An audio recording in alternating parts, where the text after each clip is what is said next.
It was just another day in the city, or at least that's what everyone thought. The sun, stealing in the sky, cast a soft, golden light on the buildings, distorting the shadows in a lazy dance.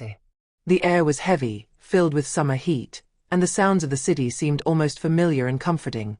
The roar of engines, the horns punctuating the tranquility of the afternoon, the hurried footsteps of people mingling with scattered conversations. The cars moved at a moderate speed, as did the pedestrians, absorbed in their daily lives, walking on the sidewalks like actors in a well-rehearsed scene. But that day, an event would shake up this apparent tranquility, a brutal accident which would not only destroy a car, but also disrupt the lives of all those who found themselves in the shadow of this tragic moment. Ahmed, a man in his 40s, had just left his office after a long day of work. Director of a well-known foundation in the city, he was a respected figure in his community. His work focused on the integration of immigrant populations, and his humble approach, always in the background, had earned him the respect of community leaders, but also of everyday people who saw in him a figure of change and peace. He was a reserved man, preferring to observe the world around him rather than getting carried away by the frenzy of urban life. But behind his apparent discretion was an unwavering determination to improve the living conditions of others. That evening, as he drove leisurely down the avenue, his thoughts were elsewhere, lost in the challenges of his work and the hopes of moving his plans forward. He hadn't noticed that the car behind him, a black sedan, was driving much faster than normal, zigzagging slightly between the other vehicles. Time seemed to stand still for a split second. Then, suddenly, the car completely lost control. What happened next seemed unreal. The deafening noise of the collision tore through the silence like an explosion, shattering there and throwing shattered glass debris. Ahmed felt the violent jolt which caused his vehicle to sway, before it was thrown against a lamppost. The impact was so brutal that his vision instantly blurred, and intense pain spread throughout his body. The body of his car was deformed by the violence of the accident. The world around him became blurry, as if time itself had frozen. His heart was beating hard, but his thoughts were vague. Then everything went dark. First aid arrived quickly. The siren of an ambulance pierced the tranquility of the street, followed closely by the presence of other emergency vehicles. Chaos began to form around the accident site. Passers-by, frozen in amazement, observed the scene with distant curiosity, but no one came forward immediately. Ahmed was unconscious, his head resting against the seat, his face pale and scarred with shock. Before the paramedics could even begin to render aid, a police officer rushed to the scene. Officer Dupuis was a man in his 40s, known in the neighborhood for his imposing presence and his angry temperament. His reputation was tarnished by persistent rumors of racist behavior. We often talked about his quick judgments, his stereotypical thoughts about the people he encountered in his daily life, particularly people of foreign origin. He was the archetypal police officer who saw the world in black and white, without trying to understand the nuances. Arriving there, Dupuis rushed out of his vehicle, his boots echoing on the asphalt like an echo of his own lack of patience. He hated these accident scenes, this kind of chaos that forced him to confront human frailty, a reality he preferred to ignore. But that day, everything seemed heavier than usual. As he walked towards the wrecked car, his gaze first focused on the debris scattered on the road, pieces of broken glass, shredded pieces of bodywork, and a shard of twisted metal. The heavy silence of the post-collision hung around him. His mind, still tense, immediately looked for a reason to reassure himself, to tell himself that it was all due to a simple unforeseen event. Then his gaze stopped on Ahmed. The man sat unconscious in his seat, his head leaning against the broken window. His eyes were closed, his face marked by the violence of the impact. The blood, barely visible in the pale light of dusk, had spread across his forehead, accentuating the severity of his injury. The man's stillness seemed almost unreal, as if time had stopped around him. But for Dupuis, this scene evoked nothing more than another accident among many others. He wasn't a man, he was an immigrant. He looked at Ahmed with the usual disdain that colored his racist thoughts, a snap judgment he applied to anyone who didn't look like him. His eyes rested on the color of her skin, on the characteristic features that he immediately associated with a stereotype. He didn't even have the decency to check the victim's condition before letting himself get carried away by his thoughts. The policeman knelt down next to the car, making a sudden gesture to approach the man. Without a moment's hesitation, he threw out his sentence, almost as a habit, an insult that didn't need to be thought through. "Dirty Arab," he whispered, his voice low and full of contempt. It wasn't just a curse word, it was a reflection of deep hatred, fueled by years of prejudice that defined the way he saw the world. He didn't know why this man had been involved in the accident. He didn't even bother to look at the whole scene. For him, that was enough. An Arab was always suspect, always inferior, always linked to something negative. He was an obstacle in his own world narrative, one where people like him were superior and others were mere troublemakers. What he didn't know, however, was that this insult would trigger a series of revelations that would append not only his own life, but also those of many others around him. Meanwhile, help arrived in a hurry. The paramedics, used to accidents, immediately took matters into their own hands. They assessed the gravity of the situation in a few moments, their faces closing under the weight of reality. Ahmed was in critical condition, his breathing weak and irregular, his pulse difficult to detect under the urgent fingers of rescuers. It took the combined efforts of several of them to extract Ahmed from his vehicle, stabilize him and rush him to the hospital. The ambulance siren went off in the distance, taking with it the last vestiges of that brutal moment. Soon, news of the accident spread through the city like wildfire. Ahmed was not an unknown man. No, he was at the heart of many initiatives that had shaped the city for years. As soon as his loved ones and colleagues at the foundation began to worry, they discovered the truth behind this accident. They learned that the man lying unconscious on a stretcher was one of the most influential and respected men in the humanitarian field. Ahmed had dedicated his life to vital social causes. He was one of the founders of the Foundation for Equal Opportunities, an organization which, for more than 10 years, had worked to integrate young people from disadvantaged neighborhoods. He had set up programs for the education of children, for the reintegration of young adults, and had launched several projects aimed at breaking down the social barriers which divided the city's neighborhoods.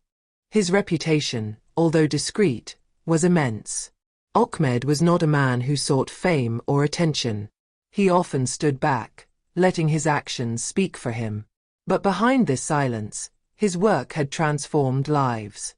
His name was respected in political and community circles, and his influence extended far beyond the borders of his own community. He had built bridges between populations, and people knew him as a defender of peace, a man of principle and dignity, who had always advocated social justice in a world that was too often polarized. News of Officer Dupuy's insult spread like wildfire, hitting the city's Arab community with the force of an electric shock. For this community, already weakened by years of marginalization and systematic discrimination, it was an additional affront, a brutal reminder of the reality in which they lived. Intolerance and hatred were not simply abstract ideas, they manifested themselves in daily actions, even in those of representatives of the order supposed to protect all citizens. The stigma they suffered, the verbal and physical violence they had endured, all of this seemed to be concentrated in a single sentence released by Dupuy. Dirty Arab. This insult was more than just a statement. It was the reflection of a mentality deeply rooted in a certain part of society, which refused to see others as equals.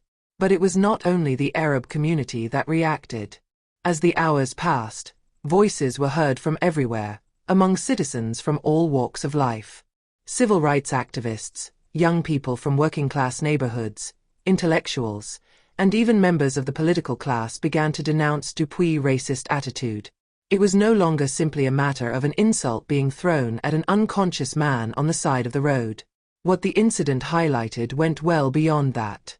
It was a reflection of the deeply ingrained mindsets within certain branches of law enforcement, prejudices that formed an invisible but powerful part of their daily lives.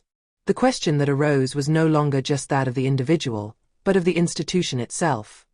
How could such a mentality spread within the police, a body supposed to embody impartiality and justice? Testimonies from people who had witnessed the incident began to circulate, and the media quickly picked up on the scandal. Journalists, digging deeper into Ahmed's story, made the connection between the racist insult and the man's reputation. It was then that the true magnitude of the affair became apparent. Ahmed was not a simple stranger, as Dupuy had supposed. He was not another Arab, in a society too often divided by invisible but stubborn lines. Ahmed was a man whose actions changed lives, a fierce advocate for equal opportunity, a founder of a humanitarian organization that worked tirelessly for the inclusion of marginalized communities. His work had provided concrete solutions to problems that affected thousands of people in the city. By insulting Ahmed, Dupuy had not simply despised a man, he had offended a pillar of the community, a man whose integrity and dignity had inspired many. It didn't take long for the ensuing internal investigation to surface. Dupuy's superiors began looking into his past, and what they discovered alarmed them. Dupuy, far from being a simple lone wolf in his behavior, seemed to embody a form of systematic racism which insinuated itself into all levels of his work. His colleagues began to testify against him, some recounting past incidents where he had shown bias, obvious prejudice towards people of foreign origin, and even instances where he had applied excessive violence to suspects he considered different. The pressure around Dupuy quickly mounted. But what would really put him in an untenable situation was the attention the matter attracted from the highest echelons of the city. The Attorney General, who had always supported Ahmed's foundation, did not have words strong enough to condemn the agent's attitude. He had known the foundation's work for years, having participated in several events organized to promote the integration of immigrant communities. The prosecutor knew that Ahmed's impact was profound, not only in the neighborhoods where he worked, but also in the corridors of power where he had, through his work, opened doors for social reforms. The humanity and dignity that Ahmed advocated were not just abstract ideals, but living principles that were reflected in concrete actions. There was no question of letting this racist attitude go unpunished. The case also attracted the attention of several activists and human rights defenders who had fought all their lives for true, egalitarian, and inclusive justice. They will demand an immediate public apology from Dupuy, as well as a reassessment of his behavior and his influence within law enforcement. But more than that, they called for profound reform in the way police managed relationships with marginalized communities. It wasn't just the public humiliation of Dupuy that they wanted. It was a chance to rethink the system, to question the racial biases that, over time, had become embedded in police practices. The Attorney General did not just express his indignation. He took concrete measures. He called on an independent commission of inquiry to assess racist behavior within the police. The pressure on Dupuy became unbearable. The investigation into his actions and his past led to damning revelations. What began as a simple insult turned into a national affair that exposed much larger issues of systemic discrimination and institutional racism in law enforcement. The days following the incident were marked by an intensification of demonstrations and rallies. Thousands of citizens, from all communities, rose up to demand justice, but also to denounce a system that, for too long, had allowed racial prejudice to infiltrate public institutions. Ahmed's name, until then confined to his inner circle, quickly became a symbol of resistance and hope for all those who, like him, had suffered from racism and systemic injustice. The posters brandished by the demonstrators bore his face, but also powerful slogans: "No to hatred, yes to justice." And Ahmed, the hero of our city. These messages, at first impulsive, took on a profound meaning. Ahmed was no longer just a victim of an accident, but the catalyst for a much bigger movement. The movement that followed was gradually structured, taking the form of collective awareness. Every street, every neighborhood, every gathering seemed to be a call for transformation. The voices of citizens were raised in unprecedented solidarity, bringing together individuals from all backgrounds, all colors and all beliefs. What began as a personal injustice against Ahmed transformed into a denunciation of institutional violence and systemic racism. The discussions, lively in cafes, schools and public squares, focused on the need for reforms in the police, but also in society as a whole. The demonstrators were not just asking for an apology, but were demanding concrete measures to ensure that this type of incident does not happen again. Meanwhile, Dupuy, who had believed he could hide behind his uniform, found himself confronted with the harsh reality of his actions. The internal investigation was rapid and final. Witnesses spoke of other incidents in which Dupuy had displayed racist attitudes, hurtful remarks towards people of foreign origin, and even abuse of power during checks. His work colleagues, some reluctant to speak, were finally pushed to testify. Dupuy had often exercised excessive authority, without any empathy or respect for the rights of the citizens he was supposed to protect. He hadn't just made an isolated mistake. He was a product of a system that he had nurtured and maintained with his own prejudices. He was immediately suspended from his duties, but the pain he felt was nothing compared to the realization he would have to face. Society had made him a scapegoat, but more than that, he found himself facing the truth of his own hatred. This was where a long process of re-education and questioning began. The suspension didn't just mean a stoppage of work. It marked the beginning of a difficult path of personal transformation. Dupuy was forced to follow awareness programs on racial prejudice, participate in reconciliation workshops, and dialogue with the communities he had hurt. It was long, arduous, and filled with inner resistance. At first, Dupuy refused to understand the scope of his actions. But little by little, through contact with those he had despised, he began to see things from another angle. He listened to testimonies from people who had been victims of discrimination. He understood that he couldn't just erase his prejudices in an instant. The path to redemption was not simple, but he began to grasp its contours. Ahmed slowly recovered from his physical injuries. But what struck him the most was the awareness of the impact of this accident on society. When he was finally released from the hospital, he returned to lead his foundation, not only to continue his humanitarian work, but also with a new perspective. The accident that had almost cost him his life no longer defined him. It was not the injured man that people came to support. It was a symbol of a broader struggle against injustice. Ahmed, who had always worked in the shadows, became, through the force of events, a light guiding the city towards a more equitable future.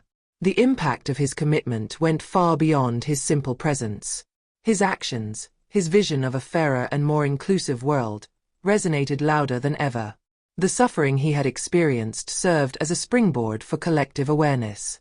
His example inspired many people to become more involved in social and political causes. He was not content to be a survivor, he became an agent of change. One of the greatest legacies of his fight was the foundation he built, now more powerful than ever. She received new funding, and her work was highlighted on a national scale. As for Dupuy, the path he followed after this event marked a turning point. He had learned through this ordeal that a life shattered by hasty judgments could actually lead to a deeper transformation, provided he accepted it. The weight of his actions weighed on him, but he knew he would never have the opportunity to fully repair the harm he had caused. However, he tried to change, little by little, by becoming an example for other police officers, by following continuing training, and by serving the community in diversity awareness programs. In the end, this story was not just about the confrontation between an injured man and a racist police officer. It was the story of a city which, through pain and confrontation, managed to face its faults and its injustices. And although Dupuy would never forget what he had done, he understood that sometimes, personal transformation, even if it was slow and difficult, could be the first step towards a fairer and more open society.